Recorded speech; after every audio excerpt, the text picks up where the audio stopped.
Atheist Nomads episode 349. Normal local business and my own story. The podcast you're about to listen to includes cursing and talking about hoo-haws. Please be advised. Welcome to another episode of Atheist Nomads. And a bit later, I'll be actually sharing my own story, which, yeah, if you've been listening for a long time, you've picked up bits and pieces here and there, and if you've listened to my guest appearances on other podcasts, you've probably heard me tell my story there. But I've never actually told it here. And it was kind of one of those things where I would have at the beginning, but I wanted to keep it short because most of the listeners were coming from podcasts that I'd already told my story on. And then I just never got around to it in almost 8 years. So, yeah, I figure, we're almost 350 episodes in. I might as well actually properly introduce myself. Oh, man. But before that, though, we do have news. And, yeah, as much as coronavirus is taking over all of the news for basically everything, Idaho is still, being Idaho. So, as of right now, in Idaho, child sacrifice and child marriage are both legal, and trans people are considered basically people. Half of that has changed, or will be soon, as a handful of bills go into law. Fucking Idaho. The perennial bills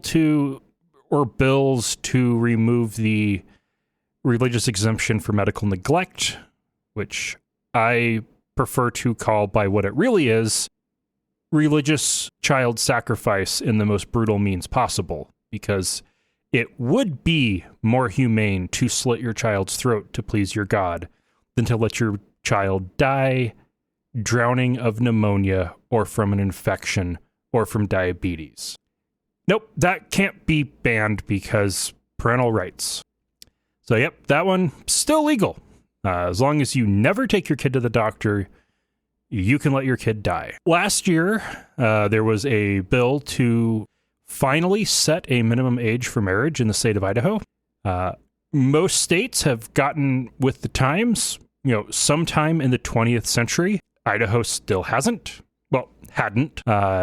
with literally no minimum age for marriage.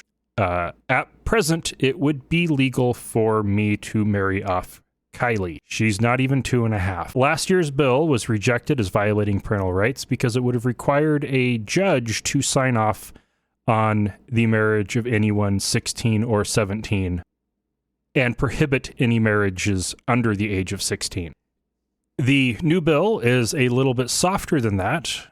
It still sets the minimum at 16, and parental consent is the only thing required for a 16 or 17-year-old to get married.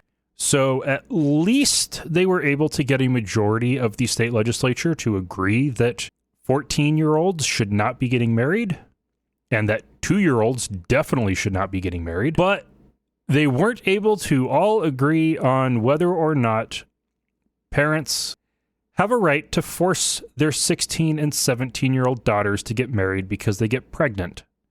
Because that's all that has to do with. This is fucking bullshit. When you're passing a minimum age for marriage law in the 21st century, it needs to be a hard 18. Pure and simple. It just has to be a hard 18. Even the Middle East is starting to catch up with this.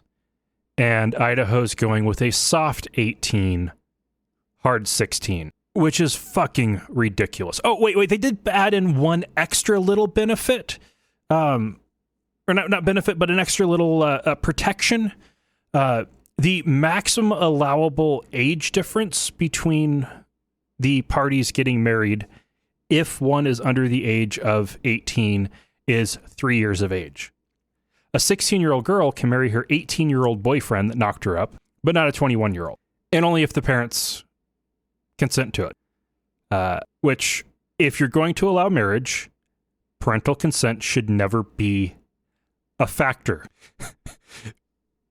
Parents should never have to be involved in that consenting. If you need parents to consent to it, it should not be allowed at all. If the parties getting married cannot consent on their own, that is not a real marriage. It is disgusting and it is gross and should be way past this. So, okay, we haven't taken care of child sacrifice, and we've only halfway taken care of child marriage. Oh, and I do want to make it clear that this is a huge, huge improvement. Setting it down to making it difficult for underage, and let's be honest here, underage girls to get married, making it very difficult, very restrictive. I think they should have kept the judge aspect, but in all practicality, even having a judge sign off on it is absurd. So maybe that's good that they got rid of that. But it is a step in the right direction, and it is improvement, and it will greatly reduce, and I don't even know what the numbers are on how many teenage girls are getting married in Idaho, but I know it does happen. And at least this is a step in the right direction. So it's a soft win. But Idaho also passed, and the governor has signed into law just in time for Trans Awareness Day, 2 laws that explicitly deny recognition of trans people. These bills were a big enough deal that they got into CNN's 5 Things email. Like the only not coronavirus or economic meltdown story to make CNN's 5 Things bill.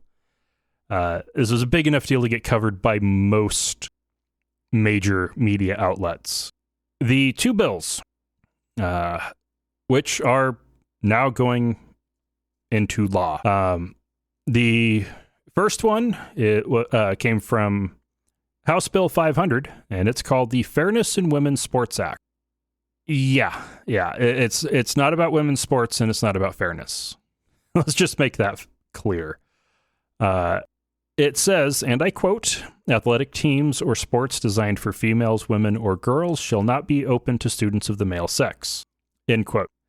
They specifically chose the word sex instead of gender, and it went on to clarify how to resolve a dispute about an athlete's gender or sex, with the remedy being examining, quote, "the student's reproductive anatomy, genetic makeup, or normal endogeneously 19 produced testosterone levels." So if you have higher than typically found in women testosterone levels, if you have a penis or testicles, or if you have a Y chromosome, you cannot take part in women's sports.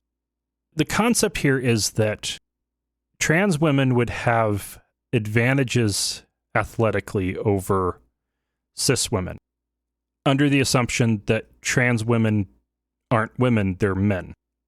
And there's not really, for one, it's not really a problem that's really happening. There aren't, like, the percentage of the population that is trans is minuscule. The percentage that are taking part in athletics is even smaller, and the amount of them, and just the sheer number who would be screwing up what they claim the big issue here is athletic scholarships, is a rounding error at best. This is all about denying that trans people exist and punishing them for being who they are. This is bullshit, and it's ridiculous. And I don't think they really necessarily get how bad it is. Actually, no, I think they do. I think they do know how bad it is, and the goal is to just make it so that trans people don't take part in sports. This is explicitly just to punish trans people, especially paired with the other bill that Governor Little signed into law on Monday, which started out as House Bill 509. It prohibits transgender people from updating their gender identity on their birth certificates. This is the second attempt for the state to enact a law to this effect. The first one was struck down in federal court in 2018. So the ACLU of Idaho is already speaking out against this and has pointed out that the first bill is in direct violation of the Idaho High School Activities Association regulations. This would be the first state in the country to pass legislation against trans students. And the ACLU will be suing. So, and these bills will probably both be struck down. I know what the objective here is. It's no different than Texas and Ohio and a handful of other states trying to use coronavirus, delaying elective procedures to stop abortions, and the various fetal heartbeat bills and embryonic heartbeat bills and all the like with those. It's get as many into the courts as possible, as McConnell has, and just Republicans in general have spent Obama's entire administration thinning out the courts as much as possible so that Trump could fill as many seats as possible, leaving us in the position where a quarter of all federal judges are Trump appointees so that they can get as many bills into the courts as possible so that one passes the test as being reasonable enough. And the real target is to have something that is reasonable enough for a Supreme Court where John Roberts is the moderate swing vote. And when your moderate swing vote is as far right as John Roberts, that bar is pretty low. So, yay, Idaho. Now, in other local news, we had a magnitude 6.5 earthquake on March 31, day of recording. It was about 3 hours ago, actually, as of recording. Magnitude 6.5, about 80 miles away. It was actually only about 20 miles from where Lauren and I got married, just northwest of Stanley. And from the reports I've seen, very, very little damage, some broken windows in Stanley. Like a couple old chimneys have lost some bricks in Boise. Nothing too major. We smelled gas outside right after the earthquake in our neighborhood, and the gas company came out and checked it out. Actually, 3 of us in the neighborhood called them about it because we all smelled gas. So they've checked that out, and yeah, we're clear in that regard. We're definitely expecting aftershocks. This is a pretty big earthquake. The last one of this magnitude in the state was in the 80s and caused the highest point in Idaho to rise about 10 feet in elevation, and a city in Idaho to drop 8 feet in elevation. So this is a little bit weaker. I think that one was a 7.2. This is just a 6.5. But it'll be interesting to see what the end result of this one ends up being, and how the aftershocks look, because we have no idea what those are going to be like. So far from what I've seen today, it's been a bunch of 2.7, 3.8, a 4.3. Nothing getting even close to that 6.5. But we'll see how the next few days go. Should be interesting. But yeah, it was shaking pretty strong here in the house for about 30 seconds. There was a little pause in the middle, and then it started right back up again. And yeah, it was a pretty interesting earthquake. And in other news, the live stream will be Saturday, April 4 at 8:30 p.m. Mountain Daylight Time. It'll be on YouTube, and there will be a link that you can find on the website at atheistnomads.com/live. I'll also be sharing it out on Facebook and Twitter. So come join us for that. We'll be live streaming episode 350. It'll be a lot of fun. And then after episode 350, there's going to be some changes to the podcast. Nothing drastic, although I did consider more drastic changes. We're going to be going more towards single focus episodes. And not necessarily every week. Some weeks there will be more than one episode, and some weeks there won't be an episode. Most weeks there will be something by Thursday, but again, not always. And so there will be some episodes that will be longer Dustin off the degree segments, probably closer to 30 minutes, which some in past episodes have gotten that long. I'll shoot for actually just fleshing them out intentionally to be that length. And then that will just be its own standalone episode. And these news rants, I'm having a hard time keeping them short. So I will allow myself the time to do longer rants, dig deeper into stories, and take 25 or 30 minutes to talk about a news story or a set of news stories that are similar, or a couple of news stories that really caught my attention. We'll have interviews in the mix, and this is just, trying to do more interviews I've found has been difficult to keep up on scheduling. So cutting down the number of interviews will help with that, cutting that back down again. And I do like talking about the news. Not all of the news will be me solo, but most of it probably will. With a 2-year-old, life can be hectic, and it can be hard for Lauren and I to both be available for recording. So this will free up a lot more flexibility, and I think it'll be a good change for everyone. So keep listening, and give me some feedback on what you think about it. It will also help doing shorter standalone stuff or less timely, longer episodes will make it easier for me to schedule working on the podcast. It'll make it easier for me to do some of these as quick little single day or single evening after Kylie goes to bed. I record and edit and release it all at once. It should be a lot easier on the family to do it that way. And then the not timely stuff I can do whenever I have time to do it and work on those separately.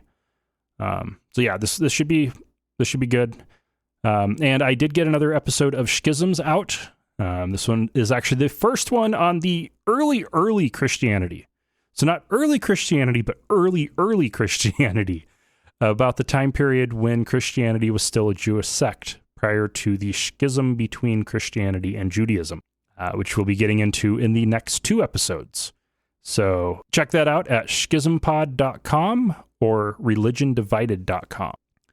And then I'll take a quick break, which for me will actually be a whole day, and then come back where Lauren should be with me, and we'll be going through my story. All right, so I am now joined by Lauren and Kylie. Professional interviewer, Lauren. Now, okay, before we get into that, though...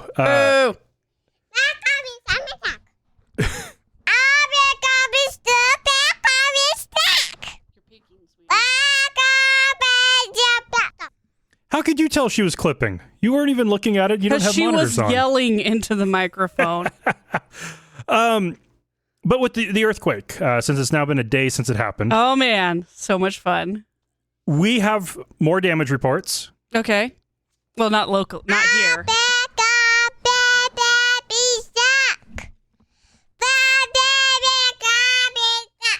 That's right. You remember the earthquake? You remember the shaking yesterday? She's trying to put the microphone in and eat. Okay. So the Cathedral of St. John the Evangelist. Yeah, the one right downtown on State Street. Yep, I believe that's Episcopal. The earthquake cracked the cross on the top of it. They are hoping that they can salvage the cross, but they are still very happy that it wasn't destroyed. Well, that's good. Moroni did not drop the trumpet, but St. John's cracked a cross. Yep. Okay. And we didn't talk about it when it happened, but Salt Lake's earthquake a few weeks ago, the Angel Moroni at the temple in Salt Lake. I thought we mentioned it at least once. Oh, boy. It drops. We cut the story before recording, not... Can you imagine the poor sucker that got hit by that thing? Oh, man, yeah. Yeah, that's an act of God if I've ever heard of one. Apparently, God hates churches. Well, apparently, churches are just old and shoddily built. Actually, no, they're very well built, but they're old. Yeah. Well, and like I saw somebody make and I retweeted it. A note that there wasn't any reports of the Boise Meridian or Twin Falls temples losing Moroni's trumpets. Those are all much newer. Yeah. Probably built to earthquake code. Unlike Salt Lake. Okay, so Boise's Moroni statue is probably the original. I'm sure they didn't redo that when they renovated.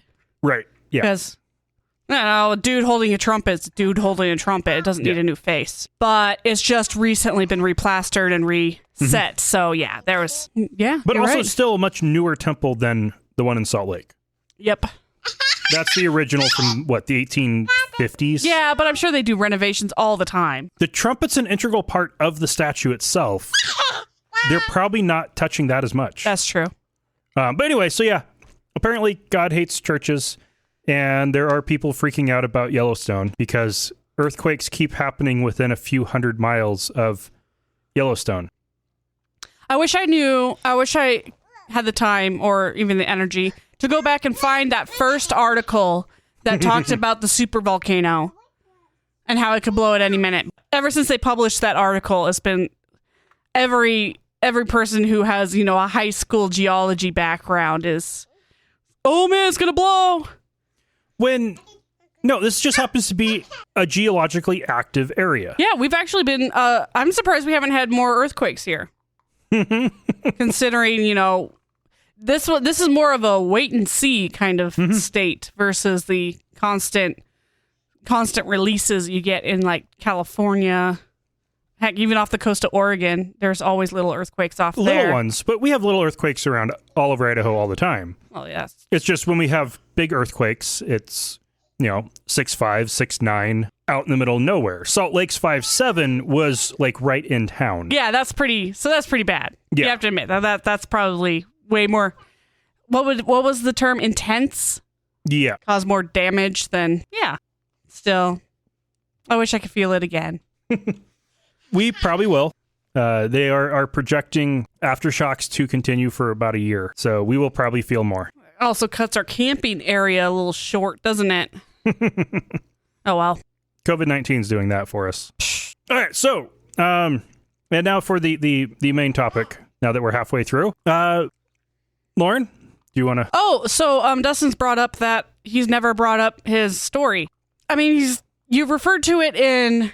You've discussed it on other podcasts. Uh-huh. You've described it, bits of it here and there throughout the entirety of your podcast. But here we're at 349 episodes, and you've never actually sat down and just told your tale? Yeah. Okay, so let's start with family background. All right, so as far as I can tell, the Williams family was pretty irreligious until my grandparents in Caldwell. Idaho, yes. The Clark family and the Williams side, they all immigrated to the colonies, not even necessarily English colonies, in like the 1600s, a few in the 1700s. The Clark family moved to the U.S. from England in the 1860s. Okay. Oh, during that whole, so I think that's when a whole bunch of my Welsh family came over. They were all converted to Mormonism and came over. Completely unrelated, though. Unrelated, but same time period. Yeah, same time period. And the Clarks were already religious outsiders, even in England. They became Baptists in the 1600s, which is about as early as they were Baptists.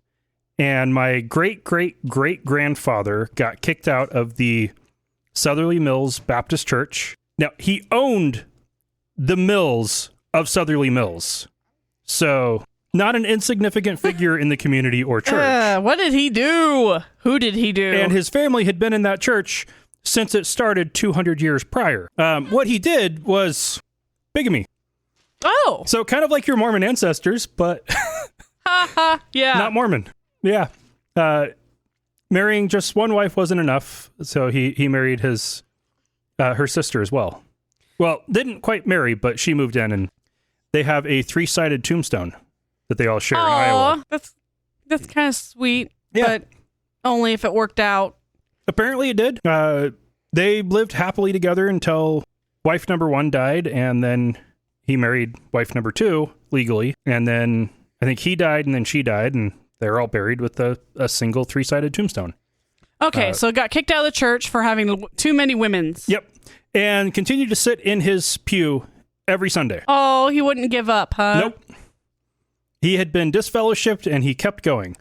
Then his son married a rival's daughter, and they packed up after they got married and moved to the U.S., and the rest of the family followed. But these two, my great-great-grandparents, are the more critical ones for this tale.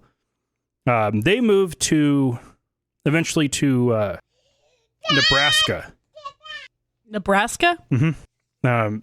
They were in Nebraska in the 1880s when an Adventist missionary came to town. And by this point, the Adventist church had kind of been around for about 40 years in some form. At that point, more accurately, the Advent movement had been around for about 40 years. The Adventist church officially had been in existence for about 20. Okay. And a missionary shows up in town and starts asking around, who's the most respected man in town? And they all said, J.R. Clark. So the missionary went to John and Fanny Clark's door, knocked on the door, and invited himself in. And they sat down and studied, and my great-great-grandfather became converted and joined the Adventist church.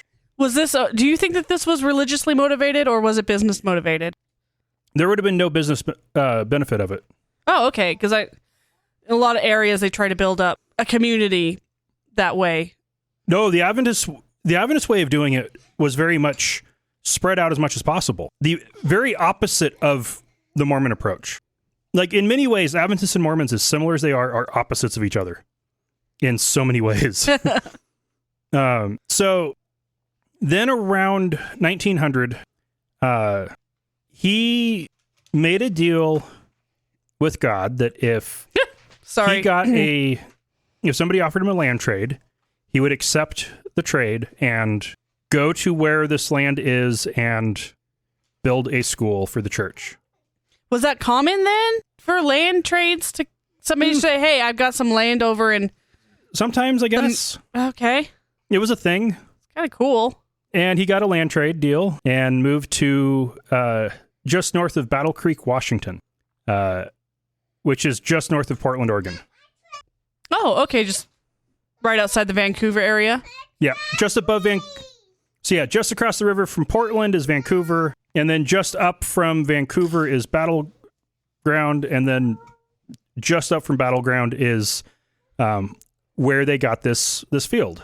It was a wooded land. That sounds picturesque. He kept half of it for himself, and half went to the church. He cleared the land and built a lumber mill, sold lumber, used lumber to build the school and the church and his house. Oh, that's a good area for that. Sold off a bunch of the lumber to help pay for the other materials they needed, and founded Columbia Adventist Academy, which still is in existence. It is no longer a boarding school. It is just a day school. But it was a boarding school for a long time. A Adventist community formed around where they settled, as happens when there's schools. And John and Fanny are the first two names on the church charter for the Meadow Glade Adventist Church. Okay. Founding members. In 2006, I went as part of the family delegation for the 100th anniversary of the signing of the church charter. Southwestern Washington is in the Oregon Conference of the Adventist Church, okay. And the Meadow Glade Church is the, I believe, largest church in the Oregon Conference. Still, if it's not largest, it's second largest. So anyway, that's how my family got started, and so my family was actively involved in the Adventist Church from then on, and I was fifth generation Seventh Adventist, and in 1982, my mom got Hodgkin's lymphoma, and this was still pretty early days of cancer being successfully treated. She went to Misty in downtown Boise at St. Luke's, That was the only place you could get cancer care in the region at that time. And there were 2 doctors. And they were in Vail, Oregon, right? Family farm 8 miles north of Vail. So it was, at that time, a 90-minute drive each way. And she had to do that 5 days a week for both when she was doing radiation and chemo. Oh, okay. Yeah, well, that sucks. But life-saving. You got to know Misty as a kid then, huh? Yep. Yeah, we went. Actually, I'd get dropped off at the children's hospital and just hang out in the waiting room there watching TV. That was a few years before you were born, though. That was... Yeah, so that was before I was born. And then at the end, my mom was told that she would not be able to have any more children.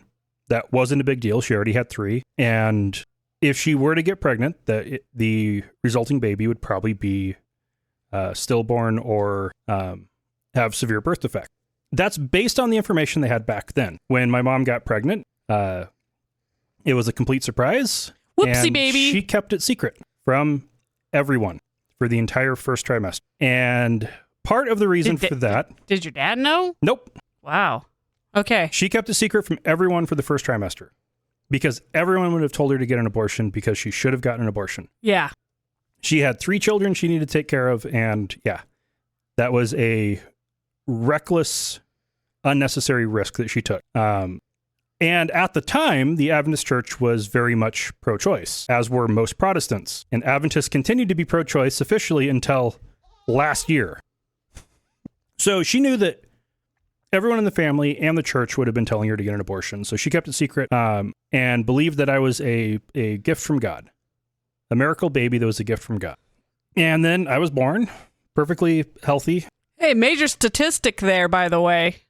And yes, you're a data point somewhere. A very important statistic. I later, when I moved to Boise, I met a woman who her mom had non-Hodgkin's lymphoma, treated at Misty the year after I was born. Wow. Her mom was not told that she'd have any trouble having children after that. What had changed in that time period was me. Aw. And because of you, lots of babies were born healthy and happy. And since then, I've looked into the data that's been collected at that time, about 30 years since I'd been born. And what all the research showed is that cancer, yes, it depends on the type of cancer and the type of treatment as to what effect it has on fertility.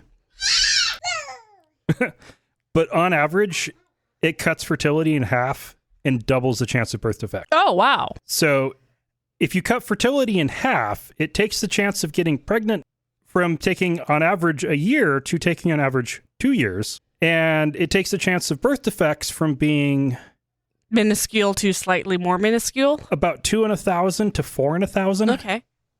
So yeah, pretty insignificant. I didn't have that information until I was 30. Right. All those years that I was a miracle. Yeah. Not an interesting data point in that shows that life finds a way. I believe it's life finds a way. Yeah. You have to have an in there. Okay, so fast forwarding a little bit, you were about your young childhood out in Vail until about 8 years old. Yep. You were just a good little boy, right? I mean, yeah. Good little farm kid. Good little farm kid. And then your life changed big time. Yes. So when I was 5, my father left. My mom got married again when I was 8, and we packed up and moved to Grants Pass. So from far eastern Oregon to far southwestern Oregon, but not on the coast, which would have been cooler. And I went from public school to an Adventist school, and theoretically everything should be great in an Adventist school. I was the new kid, and I was smarter than everybody. And I was too stupid to not keep Play that dumb. from being obvious. Like, I challenged the teacher and entire class on whether China or Russia was bigger on our map that had the Soviet Union on it. It was 1992. Maps still mostly had the Soviet Union on them in classrooms. And I correctly outlined where Russia was on the map and convinced everybody that, yes, Russia is still bigger than China. Wow. At 8. I mean, I want to beat you up. I mean, yeah. So I went from being the new kid to the new kid that was getting bullied. And then after that, I ended up just being the kid who got bullied. So all new kids every year after that got to be the cool kids by joining in on bullying me. And it wasn't always just name calling and practical jokes. It was often stealing stuff from me and physical violence. Boys being boys, as what they used to call it. Yeah. Yeah, that's bullshit, by the way. How did that affect your religious views? It drove me deeper into it. You felt like that was something that protected you, or... I felt that Jesus was my only friend. Oh, well, that's what they tell you, right? Yep. So that all continued until 7th grade, when that's when it started to change, when the violence got to the point of being life-threatening. And I was in the computer lab playing Oregon Trail, and a classmate came up behind me and started choking me. And I tried to get him off, and eventually got him off of me and turned around and punched him in the face. And he ran off with a bloody nose.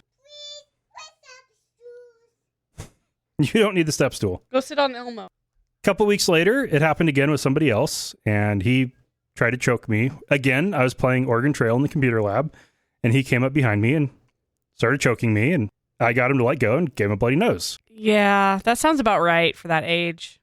One kid can't do it, another kid's going to step up and try and do it. Oh, yeah. And, like, I don't advocate fighting back to bullies, but when it's life-threatening, yes, fight back to save your life. Yeah. Or, it increased bodily harm. I mean, obviously, you don't want to just sit back and let somebody break your leg. But, right. that was a very tough lesson for you. Yeah. And then I ended up setting the rule for myself that if you touch me, I will punch you in the face. And it's amazing how when that's how you respond to bullying, it stops fast. It also helped that around that time, I became the tallest person in the class and eventually the tallest person in the school. Yeah, that probably helped a lot. Yeah. I found once I hit 6 foot, nobody ever touched me again. Yeah. Even the one time I was involved in a bar fight, nobody touched me. Which has its own little effects. But, okay, so as you approach high school, graduation, yes, adulthood. So, I then... you were full bore. I got to the end of the junior academy that I was going to, which only went to 10th grade, and talked my parents into sending me to Milo, the Adventist boarding school in southwestern Oregon. You talked your parents into sending you away to an Adventist boarding school. Yep. Dedicated. Yep. Because that costs money. Yep. And I had to work and got a tiny percentage of my minimum wage job for myself. Yeah, I had to... They worked kids there. Yes. Everybody there had to work. Yeah, working is not an option. Even the rich kids had to work. That's kind of nice. I mean, there's something about that. Never mind the permanent physical damage that working in a lumber mill causes, but... The poor kids worked in the mill. Yeah. The rich kids did not. Okay. The rich kids worked campus jobs, teachers' assistants and RAs and cafeteria and janitorial stuff. And the poor kids worked in the lumber mill, getting permanent hearing loss. And then senior year was senior survival. And this still blows my mind that Adventists do that. And apparently it's not all Adventists, but at least in the Western United States, Adventist high schools do this. For us to go to the wilderness, we only had to go 5 miles from campus because Milo was built in the wilderness as an apocalyptic school with the plan, like they built it in the 50s, believing it didn't need to survive the decade. And yeah, because everybody believes the end of the world is right around the corner. Yeah. What's on your hand? So then... She's doing very good check-ins. Yeah. But yeah, this is a campus that you've got big steep mountains on one side and a river on the other. The only way on or off the campus is a covered bridge. So, I mean, it's a good thing they're teaching you survival in case there's a freaking natural disaster or even just a broken bridge. No, the survival training was for hiding from the government in the end days. Goddamn crazy. Yeah. 1 week of training on how to survive on wild edibles, how to trap rodents, skin them and cook them. Red Dawn shit up in here. How to build survival structures based on what you have available where you are. Actually, I think everybody should do this. This sounds like a great high school And how class. to watch for the signs of the end days. That's a little weird. But, We got up there on a Sunday. Tuesday morning was when the one classmate that was missing got back from a family wedding in Texas. And the principal brought him up, picked him up at the airport in Medford, and then drove up and brought him to camp. And the principal came and pulled the pastor aside that was leading the spiritual survival class, where we were learning about how easy it will be to be deceived in the end days. oh, okay. And the principal whispers something in his ears, and then he comes back and says, "What if I told you terrorists hijacked a plane and flew it into the World Trade Center?" And he went on to describe the September 11 terrorist attacks as a what if. What would you do? What would you say? What would you think? You end of times, right? This is... Everybody's response was, "I wouldn't believe it." Oh, you just wouldn't... Oh, deception. Especially since we were just learning about how easy it will be to be deceived in the end days. And here we have somebody with these crazy hypotheticals. And like, I had just 8 weeks before that, I had been on a tour of the Pentagon. I had walked through those halls, a plane flying into that. No, not a chance. One of those flights that was described, DC to LA, a month before those attacks, I had been on that flight. No, that couldn't happen. No. And then he was like, "It happened." And nobody believed him. That guy's an asshole, by the way. The principal had to come out like, no, this is real. This really did happen. You should find that. Is that pastor still around? I mean, I would be like, by the way, that was really effed up what you did to us. One of my classmates married him. Oh my God. He was double dipping. And they bragged, and they didn't kiss at the end of the wedding vows and after the I do, because they thought it'd be weird for their first kiss to be in front of everybody. Oh, one of those purity love things. Yeah. That pastor's effed up. Wait, how old was this guy? 40? That's, but so much is wrong. Anyway. Oh, yeah. Okay, so we get the you radio. were affected by September 11th in a completely different way than most kids at that time. Not only was there the psychological torture of the way it was presented to us, but I had been on the flight, one of those flights, and I'd been in one of those places just before it. Like, that felt very real. There were lots of Adventists, myself included, who dug into Ellen White's writings to try to see, is this prophecy? And Ellen White had a vision she wrote about of all of the skyscrapers in New York burning to the ground. Well, okay, so 2 down. I think it ended up being actually 5 when it was all said and done. They took down some of the smaller ones. But yeah, and where we were was also right underneath the major north-south West Coast flight path. So that entire, the days up to that point, every time you looked up, you saw a jet or a contrail. Always. Yeah. And then we looked up and nothing. And you look up again and nothing. And you look up again and nothing. And they didn't cancel senior survival. We continued on.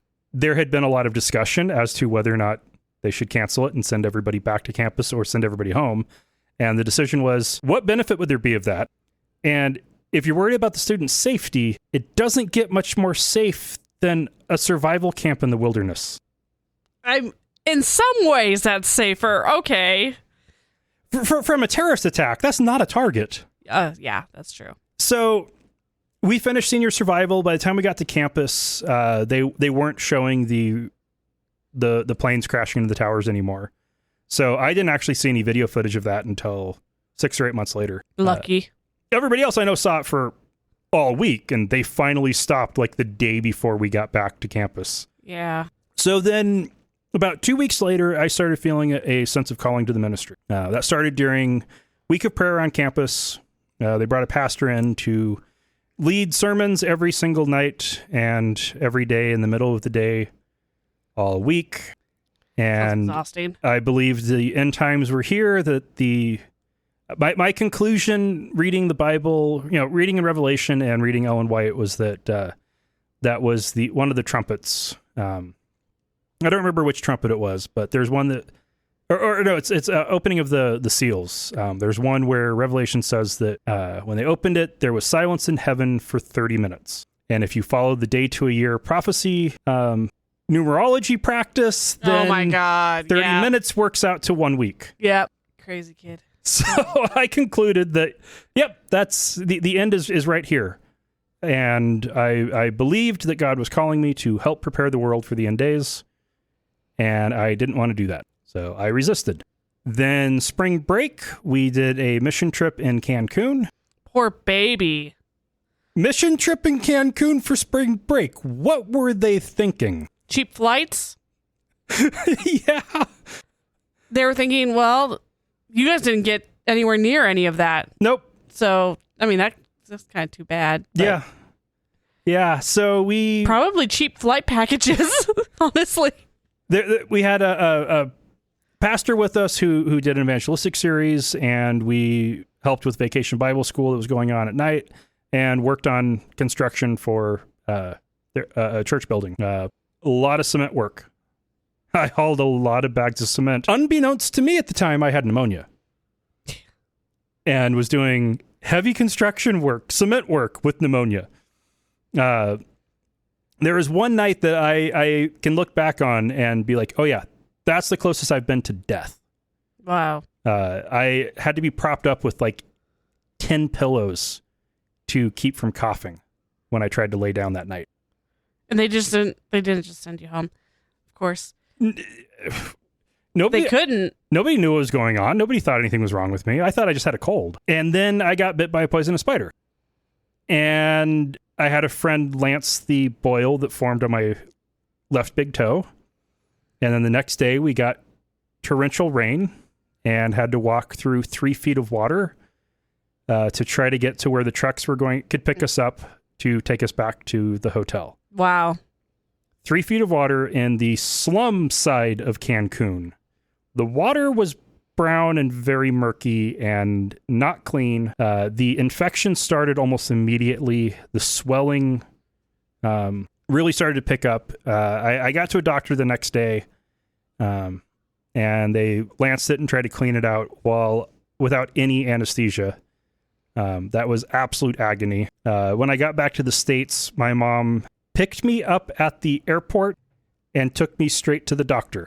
She was expecting me to be hospitalized. It was that bad. Yeah. Lucky you didn't die. That's the kind of stupid mistakes that these mission places do that get kids killed. So I concluded that was God punishing me for resisting the calling to the ministry. And then I got a Air Force ROTC scholarship offer. I had applied for that. I'd been in Civil Air Patrol since I was just shy of 13, and I wanted to be an Air Force officer. Yeah. And I got offered an Air Force ROTC scholarship, and I prayed about it, and God told me, go to Walla Walla, take theology. So I turned down the scholarship, went to Walla Walla as a theology major. Yeah, God really dropped the ball on that one. It's interesting looking back on it as, how could I have thought that God was actually speaking to me when, I had pneumonia. I had had pneumonia for 2 months and didn't know it. It wasn't diagnosed until another week after that. I was on 2.7 grams of antibiotics a day. Yeah, you were loopy. I was no not life well. Decisions made when you're that sick. Yeah. And so I turned down that scholarship and went to Walla Walla, studied theology, and the doubts started my freshman year. Oh, right off the bat. Yep. And every year I was about ready to You change. guilt tripped yourself into it. Yeah. And then had like buyer's remorse. Yeah. Every year I was about ready to drop out. Change majors, not drop out of college. I was going to just change. I was looking at pre-law at that point. And I would figure out some way of making it all make sense and brush the doubts away.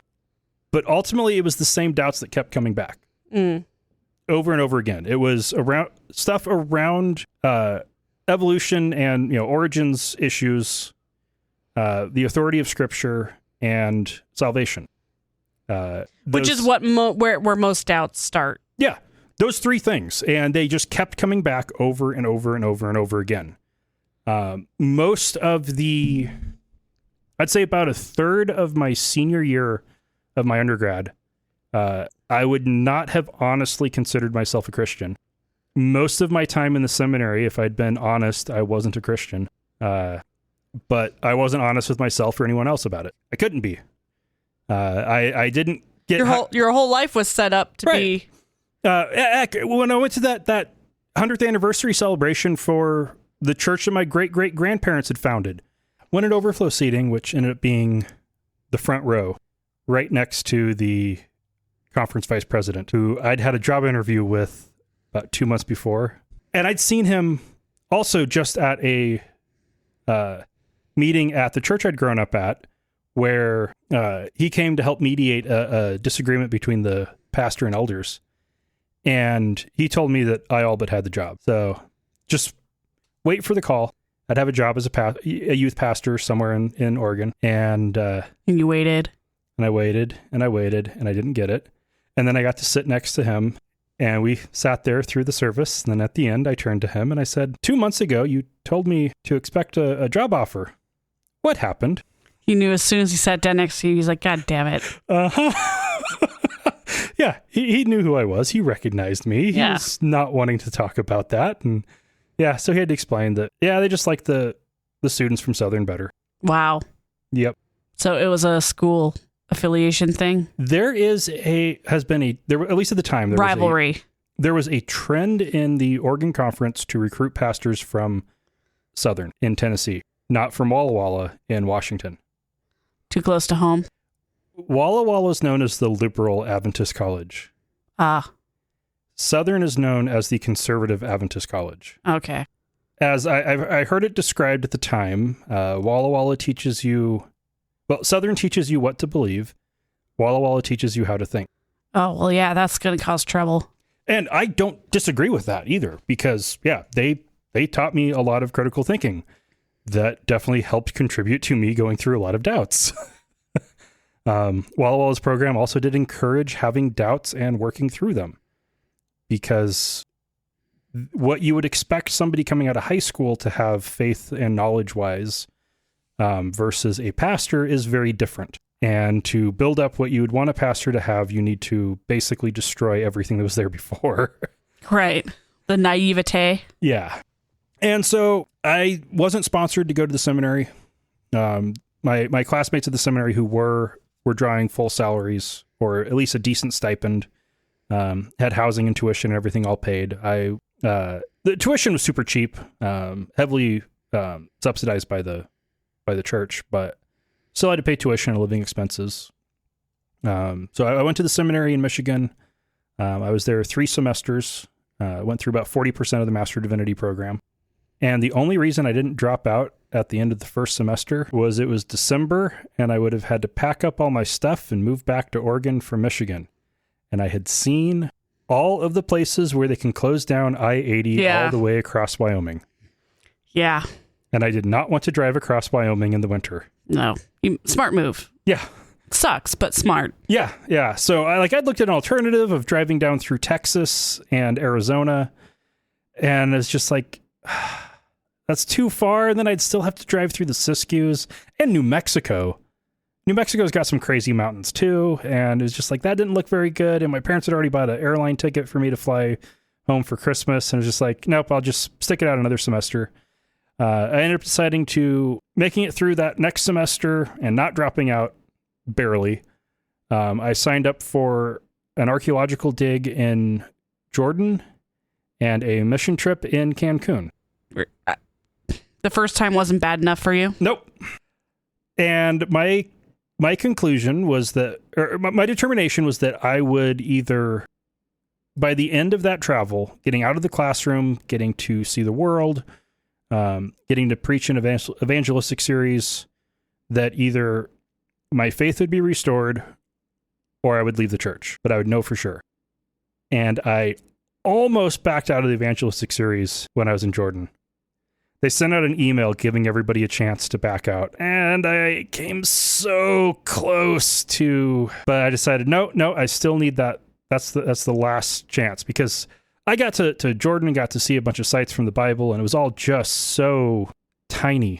It's a small region when you are from the Western United States.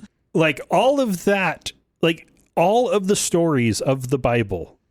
Okay, actually, heck, all of them would fit in the Northwestern United States.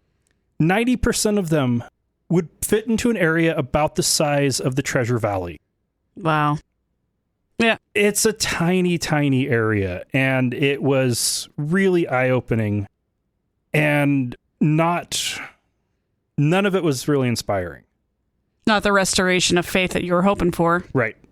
Like, I went to Jerusalem and walked down the Via Dolorosa and went to the grotto at Gethsemane and climbed the Mount of Olives and felt nothing. And then finished up that trip, went to Mexico and started preaching an evangelistic series. Had a translator, prepared slides.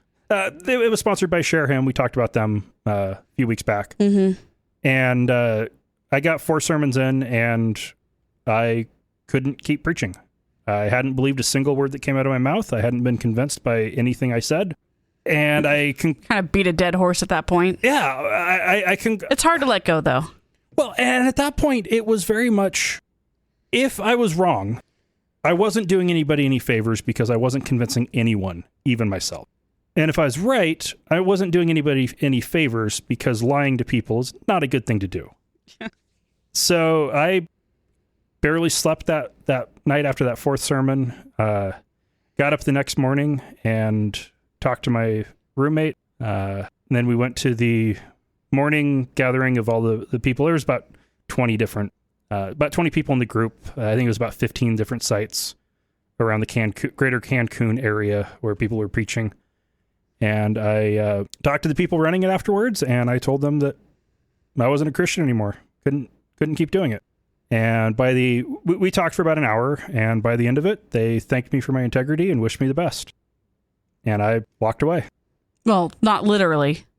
No, not literally. You were stuck there. I was stuck there for another That's really 2.5 weeks.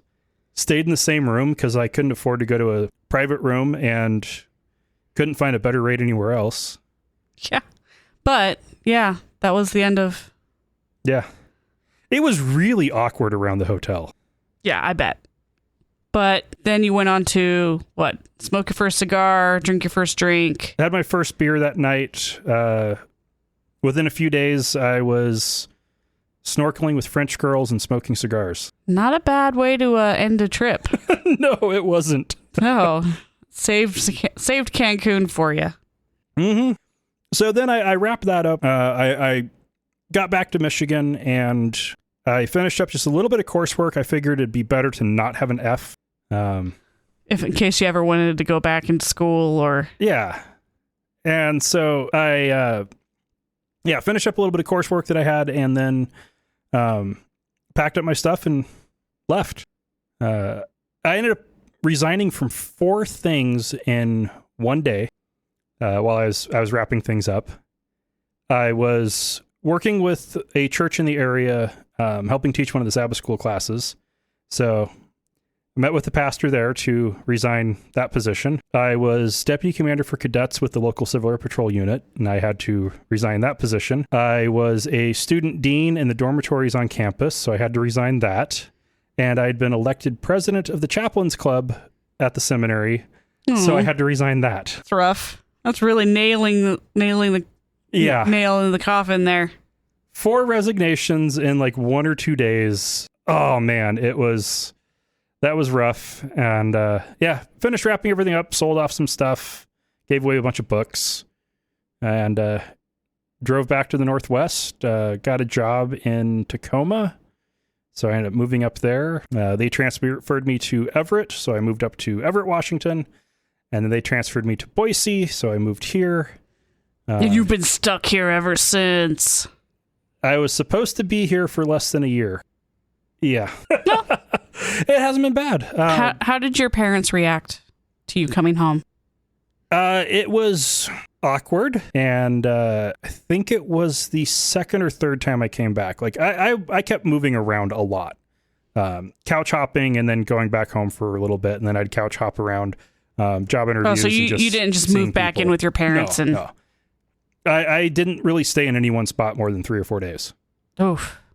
I spent a month literally, I was flat broke, unemployed, and couch hopping. Wow. Job interview to job interview. And so it was one of the times I got back to Grants Pass. And I couldn't even move back into my old room. My sister had taken that. So when I was there, I was staying out in the trailer, and my mom eventually sat me down on the front porch and was like, all right, you quit the seminary. What else have you quit? Yeah. And that ended up being a very uncomfortable conversation. And at the end, she tried pinning it on debt. It was all financial issues because I was taking student loans to feed myself. Yeah. That was a consideration. That was an active encouragement to quit, as opposed to stick it out for nothing. Yeah. It encouraged me to come to a conclusion, but it wasn't a part of the decision. And she eventually called it a delayed teenage rebellion. At which point I said, Mom, I have a bachelor's degree in theology and just spent 3 years in the seminary. I know your religion better than you do, and you think this is a delayed teenage rebellion. And I got up and walked away. Yeah, that really belittles what you went through, but a parent has to try and come up with something. Yeah. When religion is as important to family as it is to yours. Yeah. I mean, your parents, your stepdad and your mom even met through the church. So it's just like there was no escaping it. Right.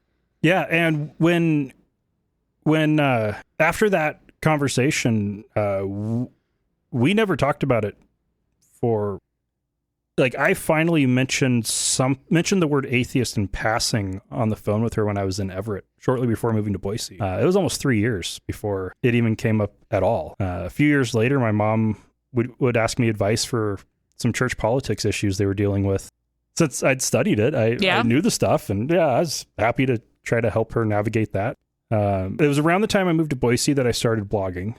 By that point, that was around the time I was also starting to be a guest on Chariots of Iron.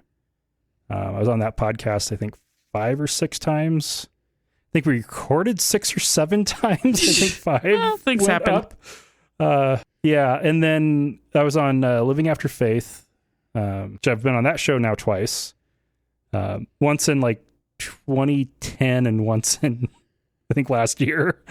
And I started blogging mostly because I was getting tired of people that I'd known before finding me on social media and asking me what happened and having to try to explain it over and over and over again.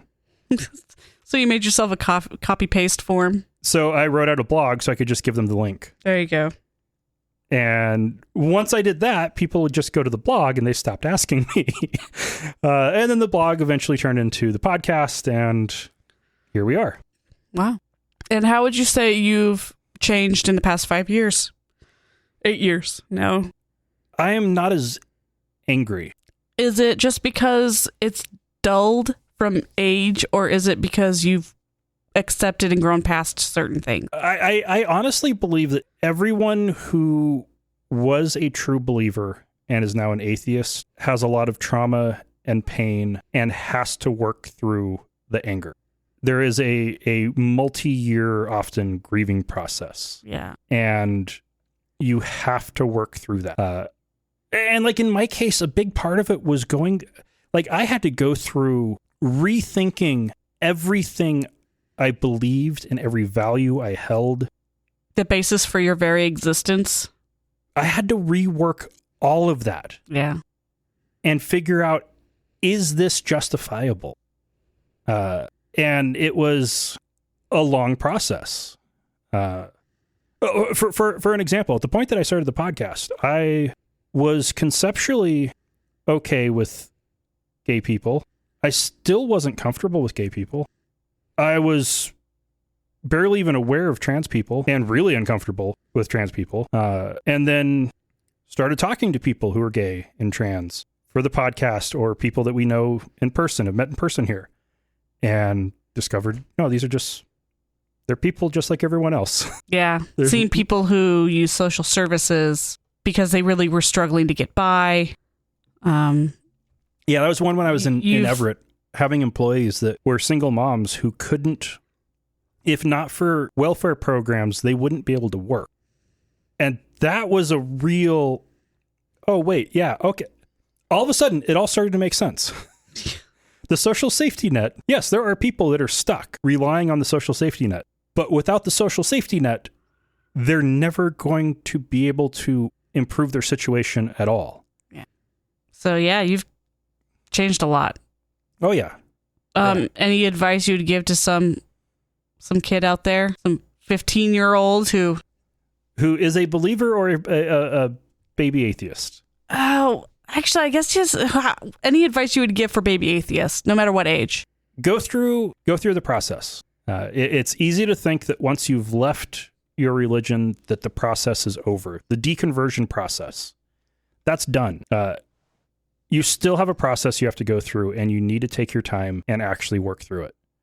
Don't try to rush it.